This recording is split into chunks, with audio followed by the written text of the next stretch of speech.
Moshoeshoe had not really needed to make himself the subordinate of the British Empire, but he did on advice of visions that he had. My God, you can see how it was done. But there is more, Mr. David Icke. Say, I think these men were secretly manipulated. I think these men had their fears and secret beliefs played against them. It is the easiest thing, sir, to manipulate a man who rules a country and who suddenly feels himself insecure. For example, the British appear to have pursued a double-edged strategy in South Africa. They did it in Natal, they did it in Lesotho, and they did it in Swaziland and in Botswana. What did they do? They used to manipulate the white Afrikaner settlers, the Boers, into fighting the native people. And then they used to send agents to the embattled black kings to tell these black kings that the best thing that they could do is to place their people and themselves under the protection of the British Empire. Problem, reaction, solution. Yes, sir. Now, let me ask you, sir, how did a black king know that the English were the most militarily powerful people at that time? The Africans only saw their immediate enemy, the Afrikaners. The black people only saw the Boers traveling in their ox wagons. They only saw the muskets of the Boers. But here we have a situation where a black king learns from someone about the powerful ships, sea-going ships, and the huge guns that the British have got.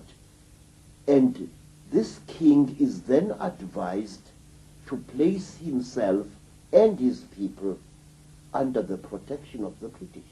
It was a strategy that the British pursued in different forms deep into Africa. They often won huge swaths of mineral-rich territory without even firing a shot. They had gun runners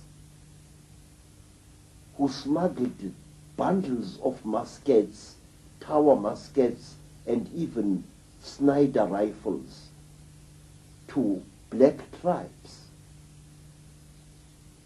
And wars between the Afrikaners and the blacks came into being in Lesotho.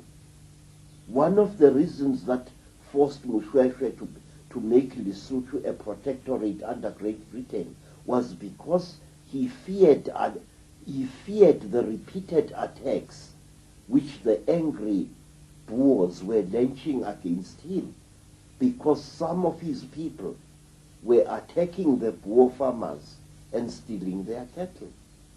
Can we talk about people like David Livingstone and those that charted the interior of Africa, etc.? Because it seems, Credo, without question, we're looking at an unbroken stream here, with one element of the takeover following another.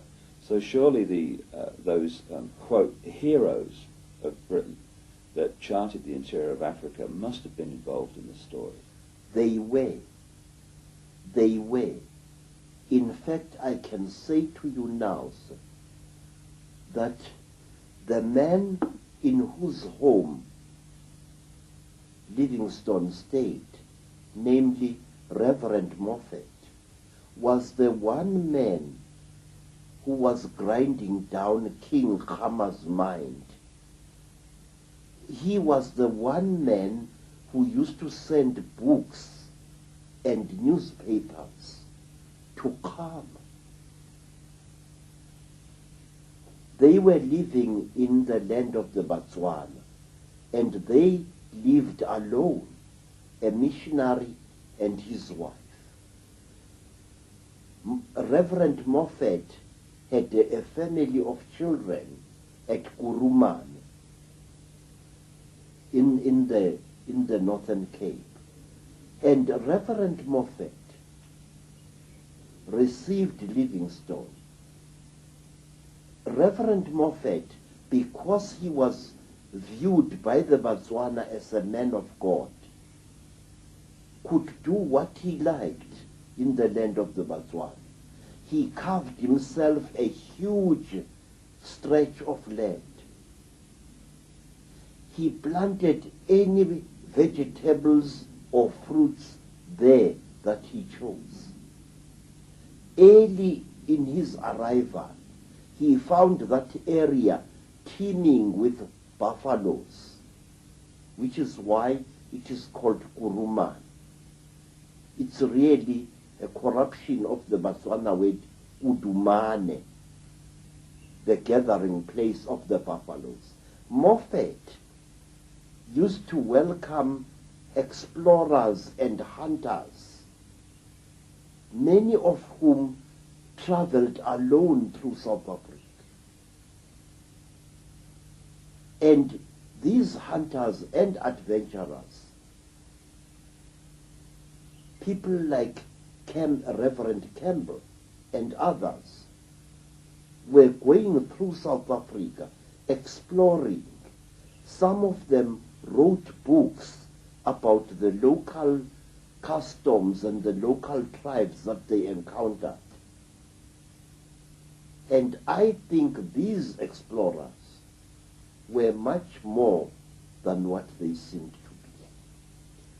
So how was Christianity used? We talked about the fact that the beasts of the terrible blanket, these strange people that appeared before the Europeans, had introduced all the symbols and what have you that prepared people for Christianity in Africa. How was it used once the Christianity the Christian religion arrived? I will tell you, sir, from what I saw as a young child, the Christian religion, or rather the missionaries that brought it, behaved like dictators. They ill-treated our people.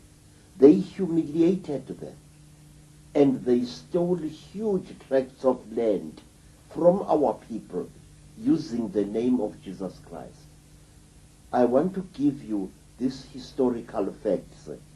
If you go to Natal, near Durban, and you come to a place called Marian Hill, near Durban, you will find one of the biggest and one of the oldest mission schools in South Africa. Marian Hill sits on huge tracts of land. These tracts of land were stolen from the Zulu people by a missionary called Chimlet. And even to this day, the people of Marian Hill can tell you that that man was not just a missionary, he was also a crook and a pitiless exploiter of the black people. He was a monk, but he was much more than a monk. It was said that this Chimlet worshipped not God, not the Virgin Mary, but Satan himself.